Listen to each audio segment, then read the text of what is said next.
A Federação Espírita do Rio Grande do Sul convida você para participar da campanha O Evangelho no Lar e no Coração. Faça e ensine a fazer. Amplie o bem que existe em você. O Evangelho no Lar é um encontro semanal com o objetivo de reunir a família em torno dos ensinamentos de Jesus à luz da doutrina espírita, sob a assistência dos benfeitores espirituais. O Espírito Bezerra de Menezes afirma que o Evangelho no Lar é Cristo falando ao coração. Então, como fazer? Escolha um dia da semana num horário em que a família possa se reunir durante mais ou menos 30 minutos. Crianças também podem participar, assim como visitantes ocasionais.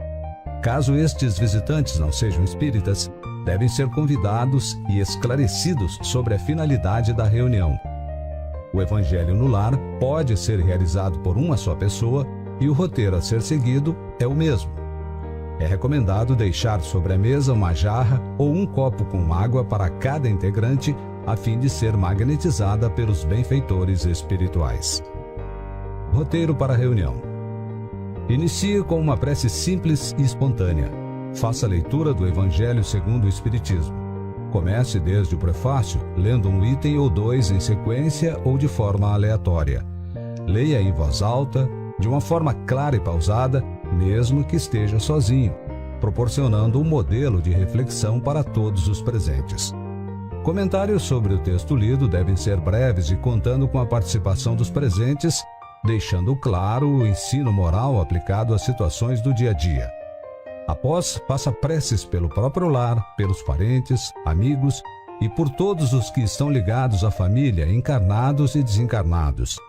Pela comunidade, por todos os que governam e administram, pelo Estado, pelo país e pela paz no planeta. Peça que a água seja magnetizada pelos benfeitores espirituais.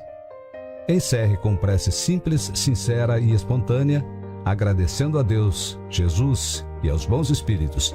Após a prece, beba água magnetizada. Lembre-se, a prática do Evangelho no Lar não deve ser transformada em reunião mediúnica. Toda intuição e inspiração que possa ocorrer deve ficar no campo dos comentários gerais no momento oportuno. Paz no lar, paz na humanidade. Participe da campanha O Evangelho no Lar e no Coração e amplie o bem que existe em você. Faça e ensine a fazer. Saiba mais em www.fergs.org.br ou ligue 51 3224 1493. Visite também um centro espírita. Você será muito bem-vindo.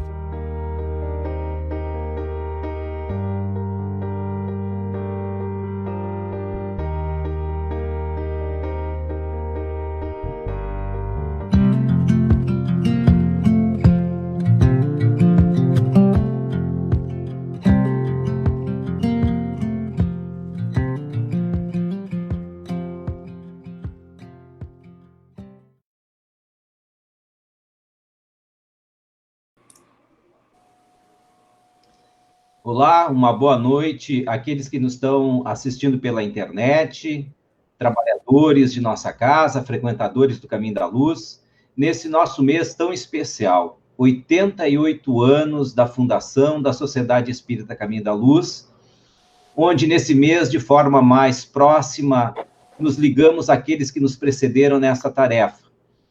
Aqueles que muitos já se encontram na pátria espiritual, certamente nesse mês fazem conosco uma grande união, para juntos vibrarmos na direção das atividades de nossa casa, atividade esta que acolhe, consola, fortalece as pessoas que vão procurá-lo, através da doutrina do Cristo e da doutrina dos Espíritos.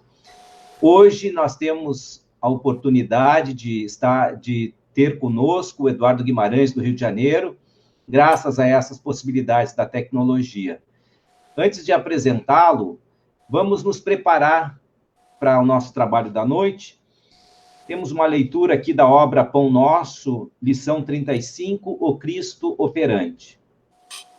É uma passagem de Paulo de Tarso aos Gálatas, capítulo 2, versículo 8, diz o seguinte: porque aquele que operou eficazmente em Pedro para o apostolado da circuncisão, esse operou também em mim com eficácia para com os gentios. A vaidade humana sempre guardou a pretensão de manter o Cristo nos círculos do sectarismo religioso, mas Jesus prossegue operando em toda parte onde medre o princípio do bem. Dentro de todas as linhas de evolução terrestre, entre santuários e academias, movimentam-se os adventícios inquietos, os falsos crentes e os fanáticos infelizes, que acendem a fogueira da opinião e sustentam-na. Entre eles, todavia, surgem os homens da fé viva, que se convertem nos sagrados veículos do Cristo operante. Simão Pedro centralizou todos os trabalhos do Evangelho nascente, reajustando aspirações do povo escolhido. Paulo de Tarso foi poderoso ímã para a renovação da gentilidade. Através de ambos, expressava-se o mesmo mestre, com um só objetivo: o aperfeiçoamento do homem para o reino divino. É tempo de reconhecer-se à luz dessas eternas verdades. Jesus permanece trabalhando e sua bondade infinita se revela em todos os setores em que o amor esteja erguido à conta de supremo ideal. Ninguém se prenda ao domínio das queixas injustas, encarando os discípulos sinceros e devotados por detentores de privilégios divinos. Cada aprendiz se esforce por criar no coração a atmosfera propícia às manifestações do Senhor e de seus emissários. Trabalha, estuda, serve e ajuda sempre em busca das esferas superiores e sentirás o Cristo operante ao teu lado nas relações de cada dia. Então, hoje, pedimos também a Jesus que esteja conosco, vamos fazer a nossa prece, cada um de nós em seus lares, para juntos formarmos aqui uma corrente de união de pensamentos, elevando os nossos pensamentos até o alto, buscando Cristo e pedindo a Ele que nos ajude, que nos conforte, que nos envolva nesta noite. Em especial, Senhor, o nosso querido Eduardo Guimarães, o teu Eduardo Guimarães, para que a sua palavra venha nos trazer estas lembranças deste reino que Jesus nos anunciou. Venha falar aos nossos corações, para mais do que nunca possamos manter viva a mensagem de amor de Jesus, enfrentando todas as adversidades e todas as dificuldades internas nossas nesse caminho de iluminação. E que sejamos hoje, todos nós, uma única família, aqueles que aqui estão deste lado, ou que estão do lado de lá, para juntos falarmos e ouvirmos sobre Jesus, o nosso querido Mestre. Em teu nome, então, Senhor, em nome de Bezerra de Menezes, patrono espiritual de nossa casa, em nome dos benfeitores que nos assistem, nós damos por iniciado o nosso trabalho desta noite e que assim possa ser. Pois bem, hoje nós temos uma imensa alegria de ter o Eduardo Guimarães conosco. O Eduardo é um amigo nosso de longa data do Caminho da Luz, tem formado laços de amizade com muitos dos nossos trabalhadores, de tal forma que a nossa casa é a casa dele também do coração. Eduardo, é um prazer renovado estar contigo, poder te ouvir esta noite.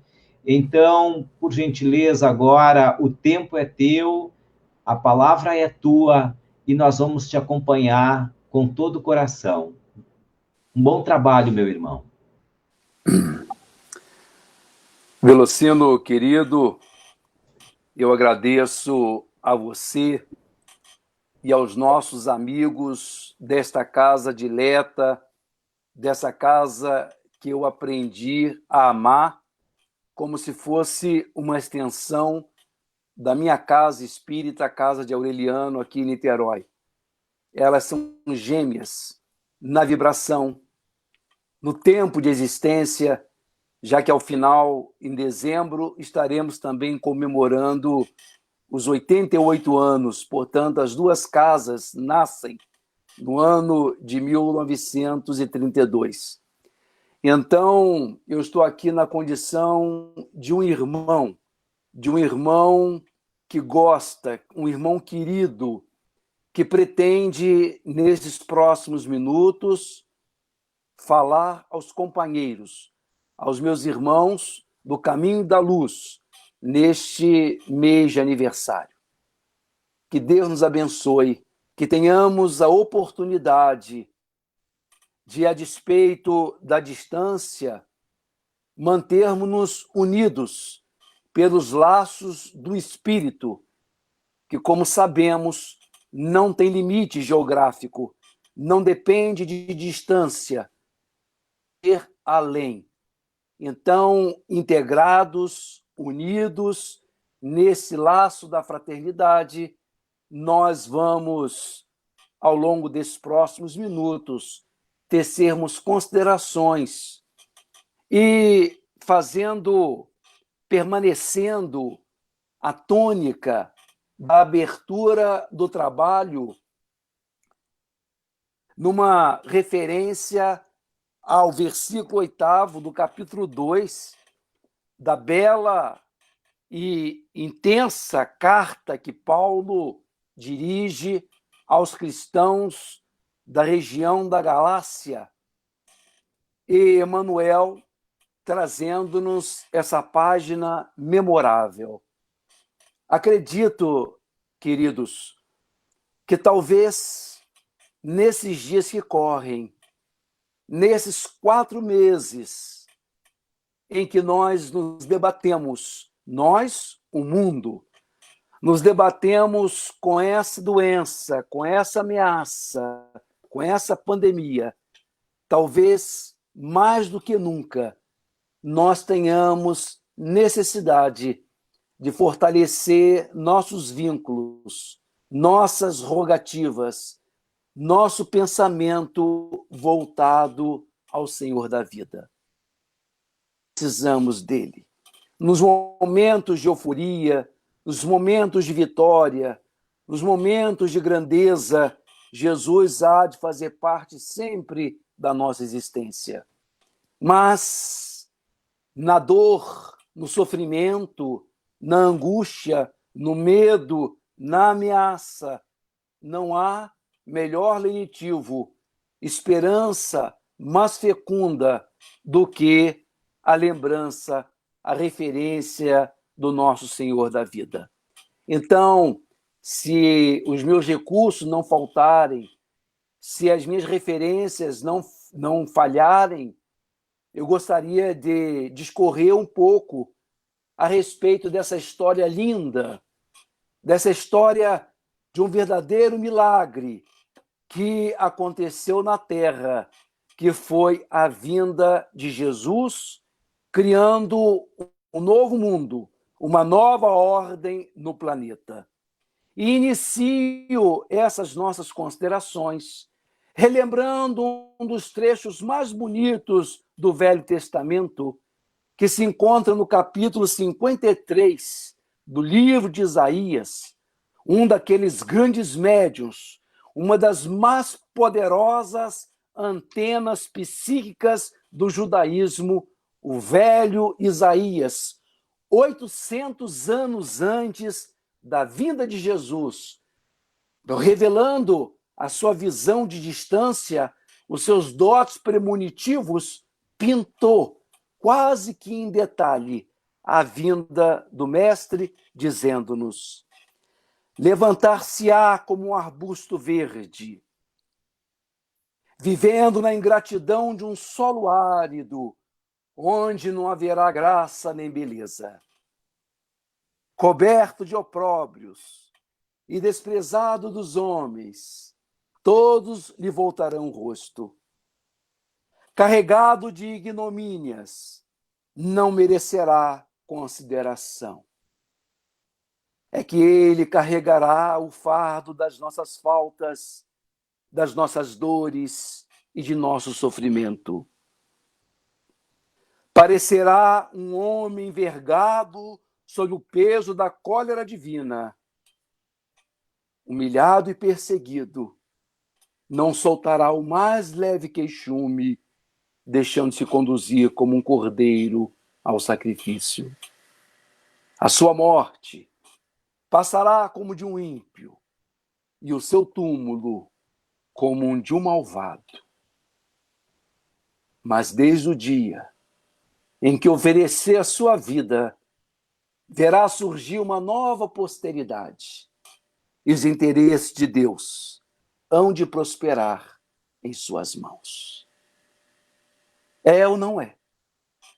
É ou não é o retrato vivo e exato e preciso daqueles acontecimentos, daqueles fatos que só se dariam mais de 700, 800 anos depois? Essa profecia de Isaías, bem como outras tantas de Malaquias, de Miqueias, esses grandes profetas, eles foram responsáveis por esses recados de Deus, que mantiveram o povo escolhido, tido como povo judeu, mantiveram o povo unido na expectativa desse dia especial, dessa nova era, desta nova época. Ao longo de toda a história de Israel, e os rochedos de Israel serão insuficientes para conter os povos dominantes, que cada um na sua ordem, e em épocas diversas, assaltaram o povo de Deus, o povo escolhido. Os assírios, os filisteus, o Império Babilônico, os amonitas, os gregos, os romanos, toda essa gente, ao longo de séculos, invadiu, vilipendiou, atacou, empobreceu esse povo que tinha a expectativa de que um dia tudo isso haveria de passar. De modo que essas grandes vozes, esses médiuns, esses premonitivos, asseguravam a esperança, a expectativa de que, em dado momento, Deus faria justiça ao seu povo, cessando essa história de domínio e de dominação, de escravidão, de subjugação. De modo que a história do povo judeu vai ser a expectativa chamada escatológica, ou seja, o final de uma era, não exatamente o final do mundo, mas o final de um ciclo, o reinício de um novo momento, onde esse povo, o escolhido de Deus, finalmente seria conduzido à condição de povo eleito, de povo sagrado, do povo do Senhor. Essa história, essa ideia de escatológica, se aglutina, se junta ao chamado messianismo, que vem do hebraico Machia, quer dizer, o ungido, o filho sagrado de Deus viria. E em Israel, uma nova ordem, criando uma estrutura sociopolítica, teológica, administrativa, vencedora entre os povos politeístas que circunvizinhavam o povo de Israel. Durante séculos, então, essas profecias de Isaías e de outros tantos alimentaram a expectativa, a esperança, o desejo deste povo na chegada de Jesus. Entretanto, ao longo da história desse mesmo povo, dá-se um evento curioso, um evento estranho, de difícil interpretação para os da época, que é exatamente um povo acostumado a essas vozes, a esses médiuns, a essas mentes espirituais privilegiadas. Por uma razão desconhecida deles, os céus não mais enviaram esses grandes médiuns.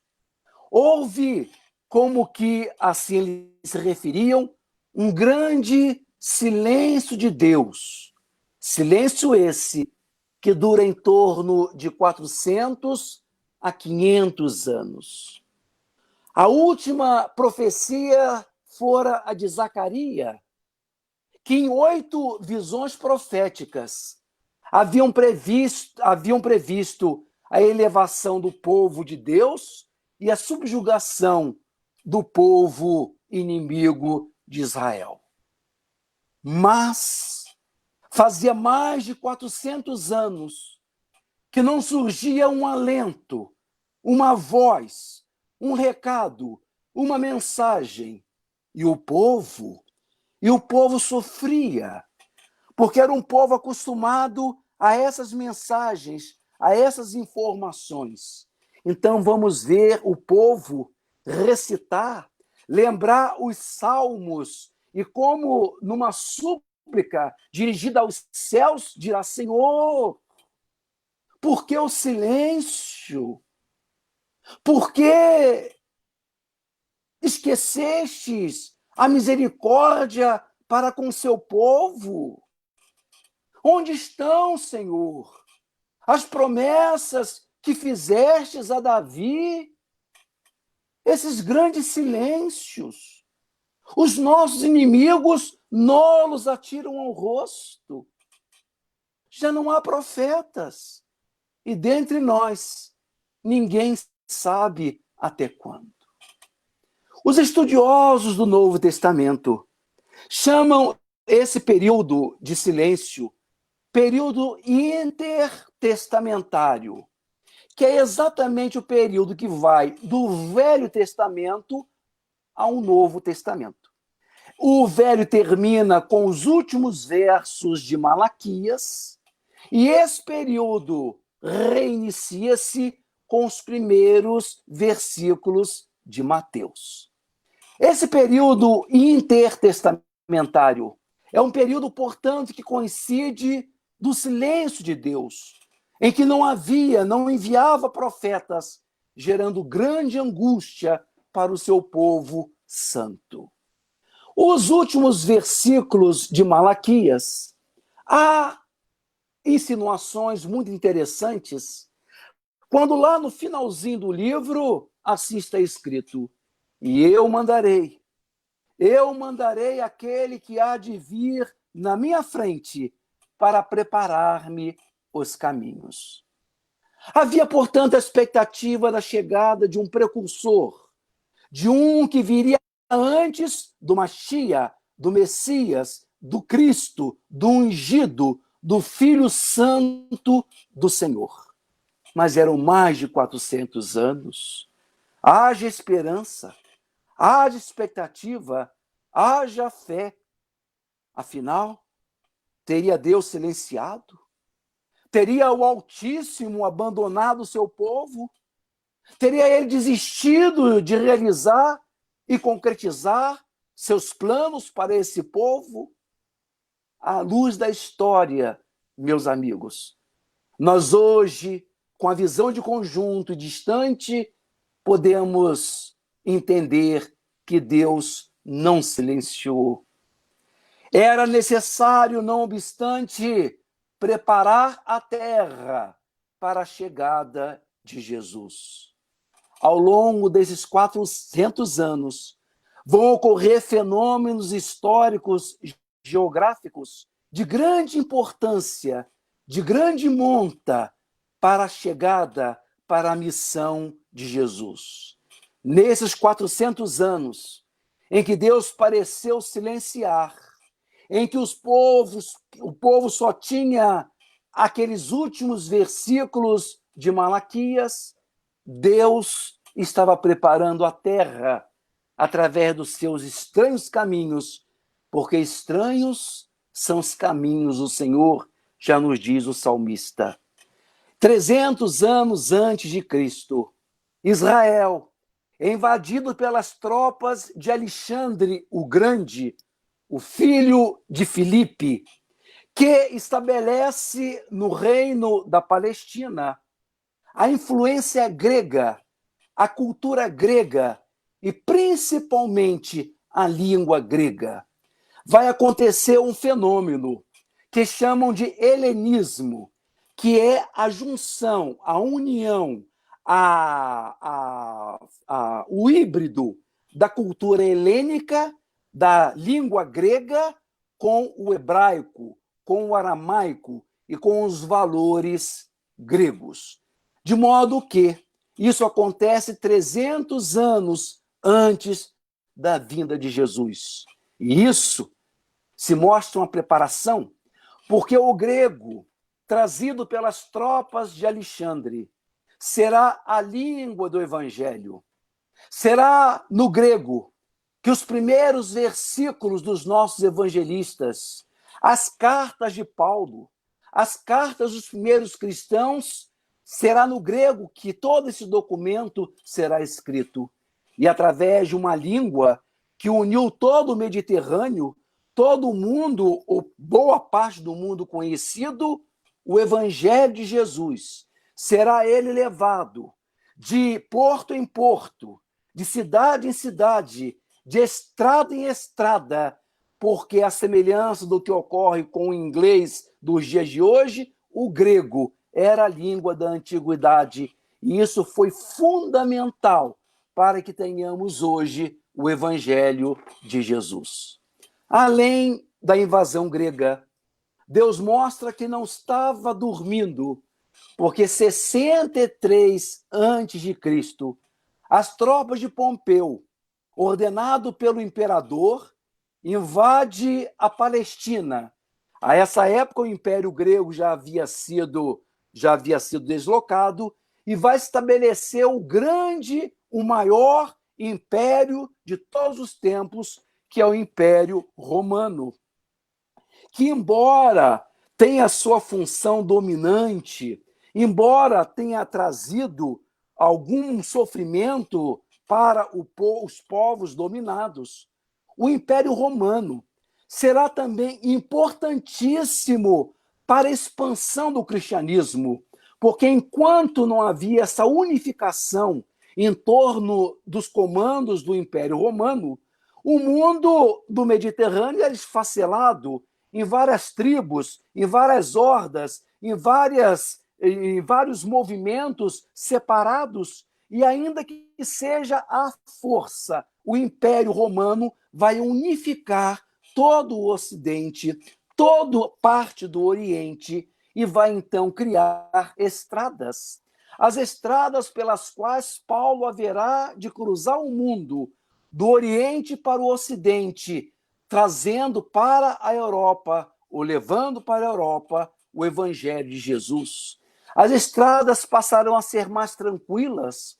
O Império Romano vai criar um dos engenhos mais velhos e mais utilitários e importantes nos dias de hoje, que é o correio, uma invenção romana, de modo que naqueles 400 anos Deus não havia parado, Deus não havia silenciado, ele estava preparando o mundo, ele estava preparando a terra para a chegada dele. E os salmistas, então, os salmistas se lembravam na expectativa dessa promessa e diziam: um dia ele virá. E quando vier, cessará toda a brutalidade. Das suas mãos jorrará uma fonte como o maná do deserto. Terá na destra uma espada de fogo e na cabeça uma auréola de luz. E quando se sentar no trono de Davi, florescerão as montanhas e os vales, e as árvores vergarão com seus frutos, e toda Israel dirá: bendito o que veio em nome do Senhor. E ele veio, queridos. E ele veio quando surgiram os primeiros boatos que um profeta novo e verdadeiro havia nascido nas terras de Israel. Toda Israel tremeu, porque finalmente Deus realizou, concretizou a sua promessa. Diz-nos Emmanuel, numa página memorável no livro Segue-me, que desde então o mundo nunca mais foi o mesmo. O mundo nunca mais continuou a ser a mesma coisa com a chegada de Jesus. Basta, meus irmãos, à luz da história, percorrer aqueles 2, segundo ou terceiro século, os 2 primeiros séculos e os 3 primeiros séculos, para ver esse movimento que nasceu com o Mestre numa região rural, numa região de localidades da Palestina, exatamente através do grego e através das estradas romanas e da segurança do Império Romano. Essa mensagem vai se expandir no mundo, levando alento, esperança, paz e muita fé para os corações, para as almas. De modo que o nascimento de Jesus, ele cria uma nova ordem, porque até então o mundo romano não conhecia o pobre, o necessitado. Vai haver uma movimentação diferente em direção àqueles que sofrem, inspirados na origem humilde de Jesus, no Sermão da Montanha. Podemos lembrar também do sermão profético, onde fala da caridade, e todas as ações na sociedade vão ser beneficiadas com a presença de Jesus. Os primeiros seguidores do Mestre vão ser perseguidos e na perseguição se fortalecem, porque no esconderijo, nas catacumbas, nos cemitérios, nas ruas ermas, nas casas, vai continuar todo aquele enredo da esperança do Senhor. E o mundo se modifica, toda a estrutura social se altera a partir de Jesus. A condição da mulher no judaísmo, que era uma condição precária, quando chega o cristianismo, tanto no judaísmo quanto no paganismo, as mulheres vão ocorrer infanticídios e com predominância junto às mulheres. Vai ocorrer que no movimento cristão elas serão, como são até hoje, em grande e maior número. Vai acontecer, então, um fenômeno engraçado, estranho, porque os pagãos, na medida em que não sobram ou há poucas possibilidades mulheres no mundo pagão. Vai acontecer o casamento miscigenado, ou melhor dizendo, hibridado do pagão com a mulher cristã, com a possibilidade de no lar ele ser convertido ou, quando não, o filho do casal nascer sob os cuidados de uma mãe cristã. A educação, embora o judaísmo tenha estimulado a leitura da lei, a mudança com a chegada do mestre vai acontecer de uma maneira extraordinária, porque todos terão necessidade de, nas suas localidades, lerem as letras santas. Então, a educação vai ter um ganho extraordinário. A medicina, os cuidados médicos, que essa época só tinha os ricos, as pessoas empoderadas do império, com Jesus, com as suas fabulosas curas. Os seus seguidores darão continuidade a essa tarefa de curar os enfermos. Narra-nos Atos dos Apóstolos que Pedro, a partir da morte do Cristo, foi dotado de um poder curador tão extraordinário que o povo, quando sabia que Pedro passaria por alguma estrada, as pessoas tiravam de suas casas, da intimidade de suas casas, os doentes e os colocava nas estradas por onde Pedro passaria, porque se a sombra de Pedro tocasse esses doentes, eles ficariam curados. De modo que se inicia com Jesus uma nova ordem no planeta, um novo avanço no mundo.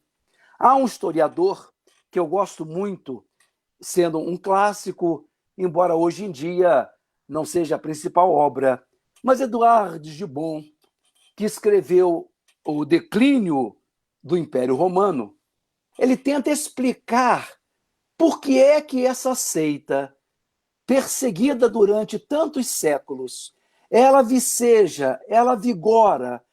Como é que, em determinado instante, no início do século IV, ela é elevada à condição de religião do Estado?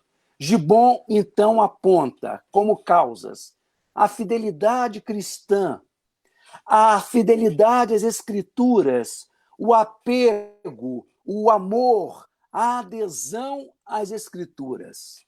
Segunda causa, o poder curativo, as maravilhosas, as miraculosas curas feitas em nome de Jesus. E a terceira causa, a visão, a mensagem da imortalidade da alma, da sobrevivência da alma. É por isso, meus amigos, que quando se encerram as perseguições que vão de Nero a Diocleciano, durante quase 300 anos, quando Constantino dá liberdade de culto, estabelece a liberdade de culto no império, acontece um fenômeno maravilhoso que, segundo Diocleciano, com a sua última perseguição, pensava ele que o nome dos cristãos, o cristianismo havia sido dizimado, destruído do mundo, daí a expressão famosa, nomine Christianorum deletum. O nome dos cristãos está proscrito, está deletado. E qual a surpresa? Quando essa gente consegue e tem liberdade, sua fé surge. Surge uma quantidade monumental, extraordinária daquele povo que se reunia nos esconderijos, na calada, na surdina, mas que mantinha a fé em seus corações.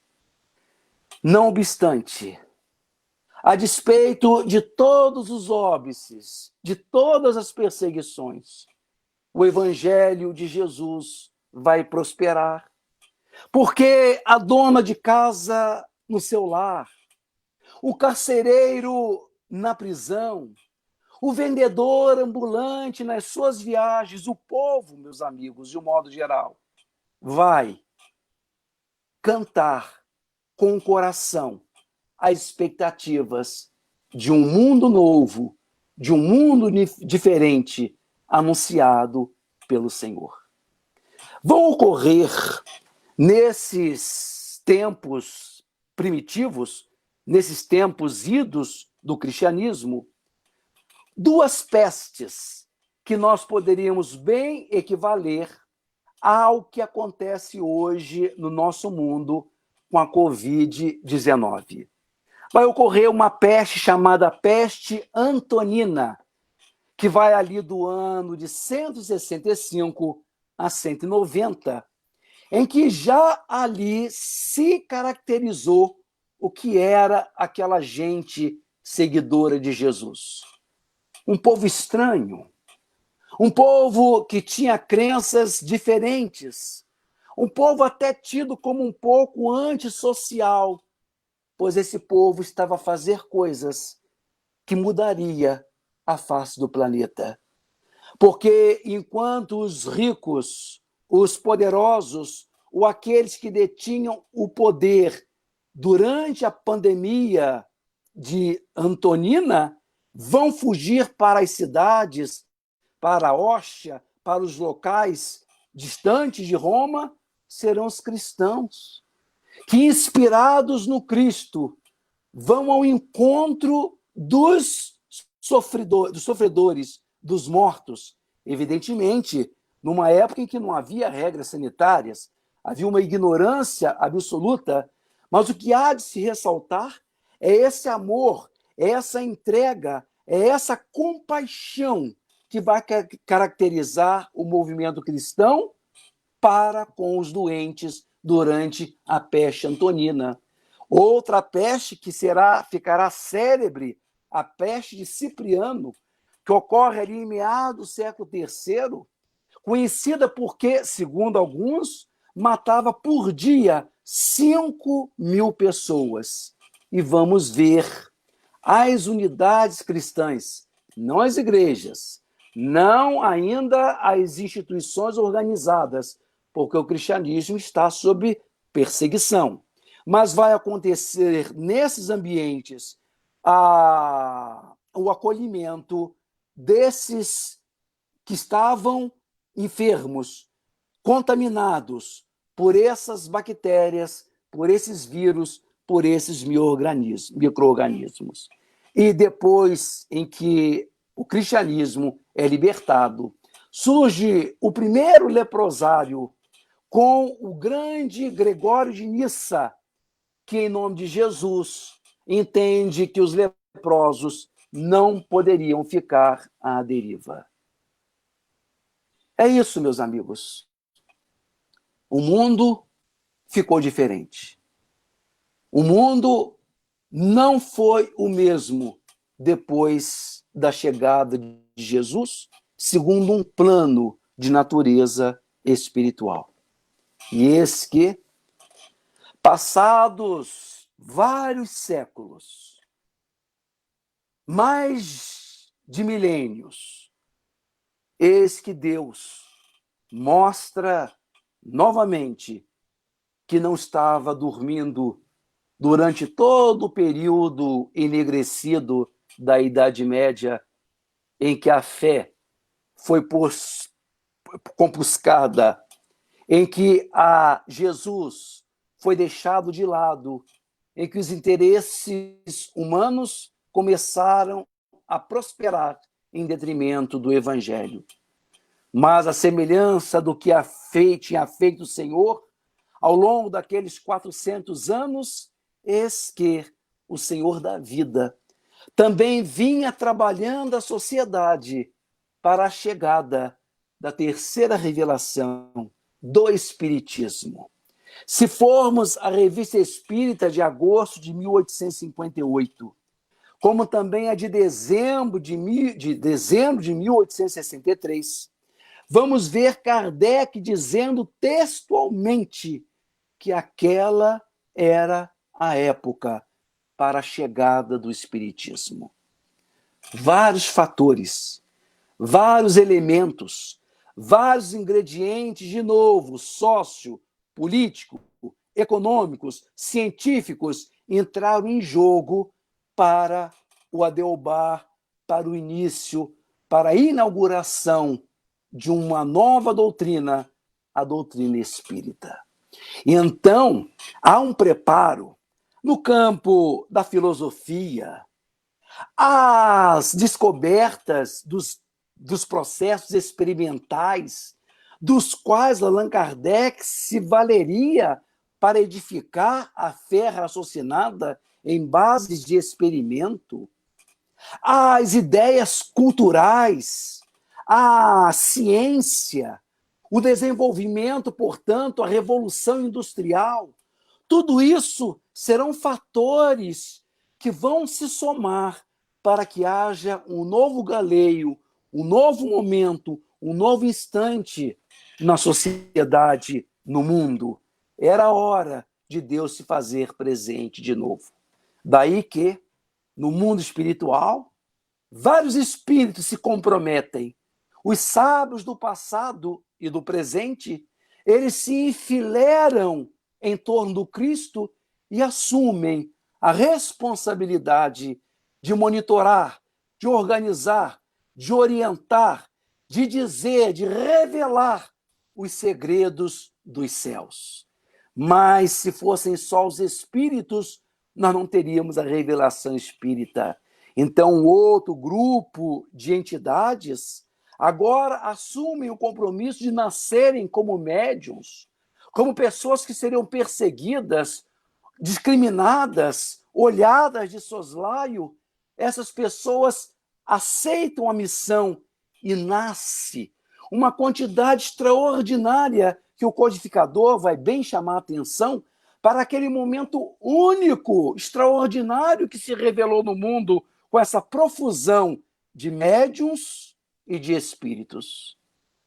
E tudo isso, toda essa grande orquestra, precisava do maestro. E ele veio revelar, reviver a mensagem do Cristo a partir das vozes dos espíritos do bem, dos reveladores do invisível. Então, meus amigos, desde 1857, o mundo foi fecundado novamente, de novo, por uma nova ordem. E nós, espíritas que somos, temos a bênção de interpretar a vida nos moldes dessa querida e amada doutrina, sem que desprezemos as demais, porque todas as religiões são boas, todas as religiões somam, todas as religiões encaminham a criatura para Deus, exceção de uma ou outra, quando não é bem interpretada.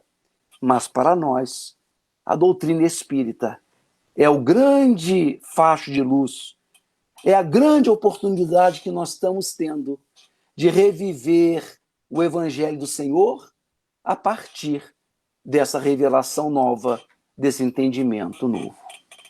E aí, meus amigos, já me encaminhando para o final dessas considerações, os nossos irmãos primitivos cristãos estiveram diante das pestes, das epidemias, das pandemias da época e reagiram com compaixão, com denodo, com coragem, com entrega, com fé.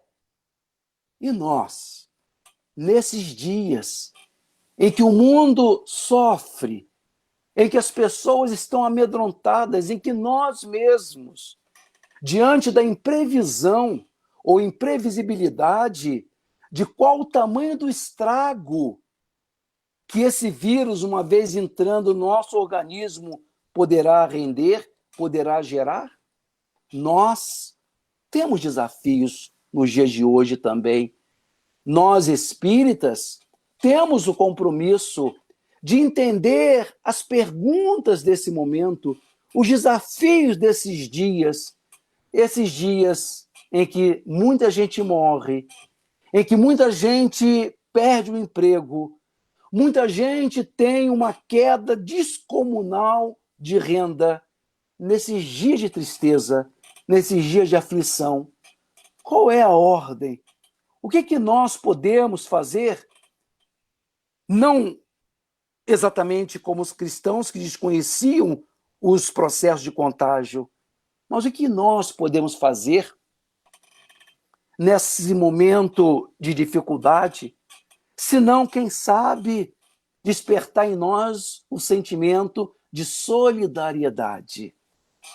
Acredito que no noticiário que vocês acompanham como eu, tem visto uma quantidade enorme de mobilização, uma sociedade que vivia apática, amarelada, distante das ações beneméritas, das ações de caridade, surge uma repetição daquilo que a doutrina vem fazendo há mais de um século, indo à porta do necessitado, se solidarizando com a dificuldade e, através de campanhas as mais diversas, minimizando as dores, as agruras desse momento.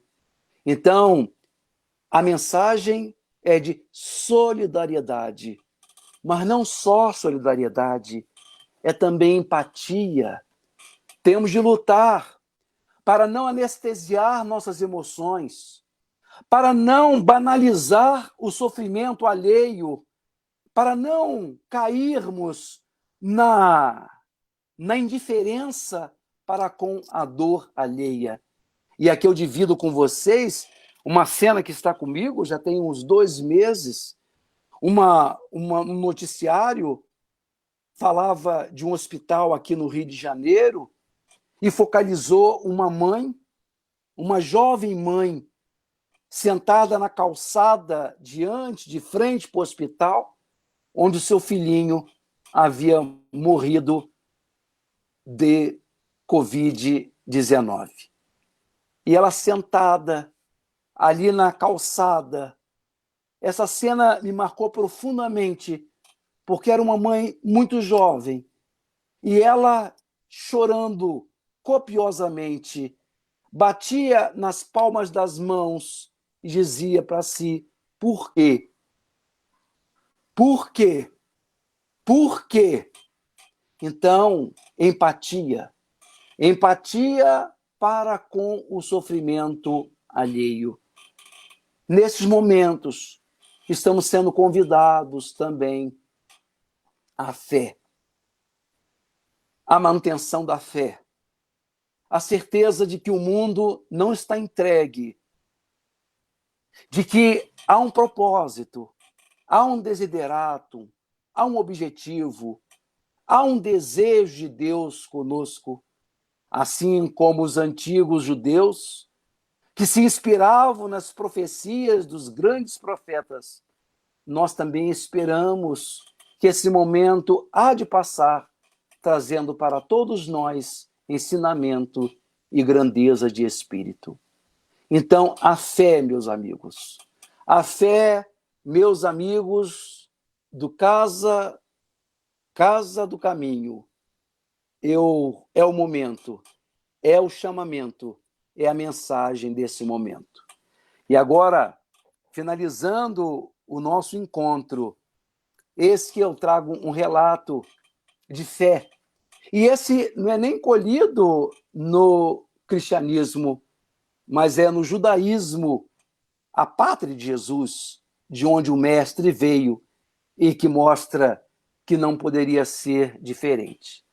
É a história do grande rabino Akiba, que vive ali pelo início do século II, estamos em 130, 132 da era cristã, quando vai ocorrer a grande revolta judaica, chamada Revolta de Bar Kokhba, em que os judeus se revoltam contra o império e tentam demover o Império Romano das terras de Israel. Mas o império se vinga e o nosso rabino é preso. E o Império Romano criou um meio bastante eficaz de mostrar aos outros que não se atrevessem em revoltas. Criou uma espécie de pente de aço que passava por cima do corpo da vítima, de modo que não a matava imediatamente.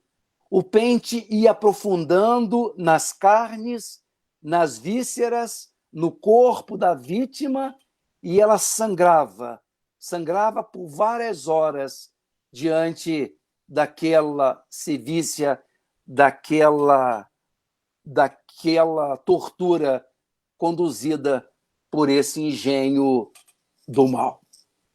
E eis que o nosso rabino, na hora em que o pente de aço lhe corroía as carnes, ele ainda assim, chorando de dor, não deixava de declamar, de recitar a grande oração do seu povo. Chamar Israel. O nosso Senhor, Deus é único. Deus é único, Israel. Ame-o com todo o seu coração, com toda a sua alma, com toda a sua força. E à medida que o pente passava, ele falava recitava o chamar com mais intensidade. Até que os discípulos perguntaram a ele, mas Senhor, essa resposta foi registrada tempos depois, mas Senhor, como é que o Senhor consegue orar? Como é que o Senhor consegue recitar nesse momento tão agudo, de tanta dor? O Senhor ainda assim consegue orar.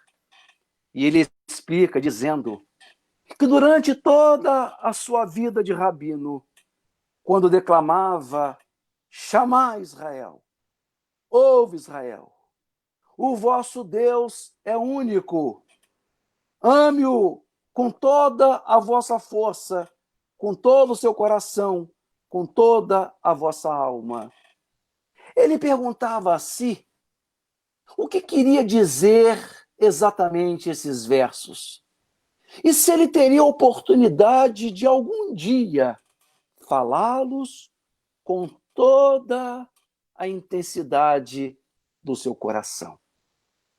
E ele explicava dizendo que era exatamente ali, naquele momento, naquela experiência, que ele, por fim, começou a entender. Ouve, Israel, Deus é único. Ame-o com toda a sua força, com todo o seu coração, com toda a sua alma. Dizem que morreu. E as últimas palavras que pronunciou foi: é único. É a fé, meus queridos. É a fé que deve permanecer conosco nesses dias atordoados, nesses dias tristes, nesses dias de temor, nesses dias de aflição. E finalizando esse nosso bate-papo, essas nossas reflexões, em que quisemos trazer para vocês notícias do cristianismo primitivo, da incumbência de Deus, da preocupação de Deus para com todos nós, nesses minutos em que aqui estivemos falando do Evangelho redivivo pela doutrina espírita. Me despeço de vocês, tentando relembrar uma bela página escrita por Clóvis Tavares, em que, se a memória não faltar, dirá ele assim: imagino-te, Senhor, nas minhas pobres meditações, a percorrer, pequenino ainda, divina criança, a relva e as colinas de Nazaré, ou empunhando uma ferramenta da carpintaria modesta. Depois, socorrendo os que sofrem, ou plantando as suas parábolas na verde Galileia, abençoando os corações e as criancinhas nas praias de Genezaré, ou ainda legando-nos inesquecível exemplo de humildade junto ao valoroso precursor. Teus pés cansados sangraram na descida do monte da quarentena e se cobriram de poeira nas estradas da Judéia. Entendo-te. A energia ante os vendilhões do templo e sinto-te a ternura nas bodas de Caná. Tento imaginar teu carinho de filho no lar Galileu junto aos trabalhos da Mãe Santíssima e sua adorável bondade na grande transformação no templo. Comove ver-te, Senhor, acolhendo o desprezado Zaqueu e a sofredora Maria de Magdala, ou sustentando o nosso Simão Pedro, a quem deste as chaves do reino. És sempre a figura excelsa da história, o amigo incondicional dos caídos e angustiados, o coração compassivo, nosso maior apoio na vida. 2000 anos se passaram, meu rabi, nos turbilhões da evolução humana. A crueldade dos fariseus, a dubiedade de Pilatos, as flagelações do pretório, o carrasco do Calvário, a indiferença dos orgulhosos, já não te atinge, Senhor. Voltaste à glória do teu reino. Naquele domingo da ressurreição, e te tornaste nossa Páscoa, nossa passagem, nossa ponte para Deus. Nós todos sabemos que assim é, que estás ao nosso lado, todos os dias, até a consumação dos tempos. E deste exílio terreno em que nos encontramos, nós te lembramos daquele domingo memorável, em que testemunhaste para todos os séculos a lição sublime da imortalidade. Permite-nos, Senhor, dizer-te, com ternura e com fé, as palavras dos teus 2 discípulos a caminho de Emaús. Já anoitece, já é tarde. Fica conosco, Senhor. Conosco, Senhor. Fica conosco, Ele, com todos nós, meus amigos do caminho da luz. Paz em Cristo.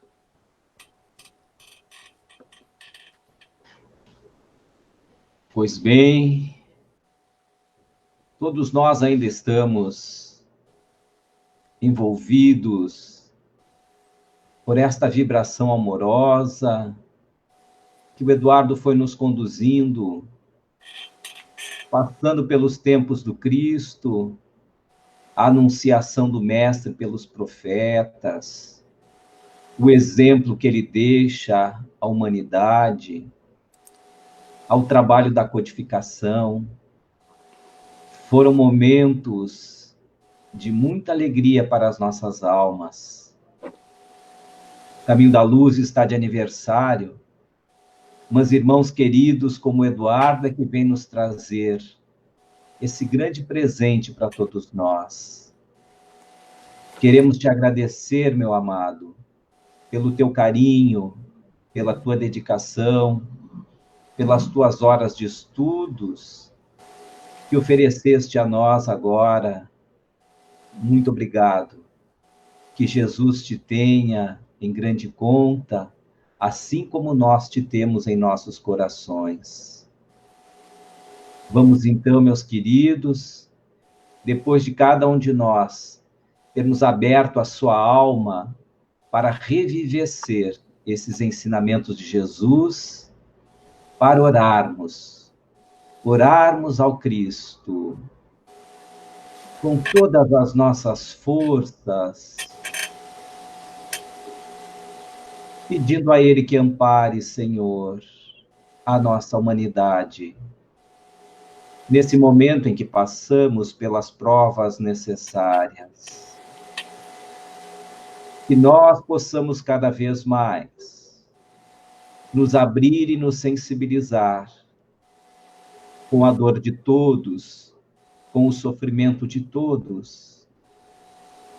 Percebo que neste momento todos nós estamos mais sensíveis aos flagelos humanos.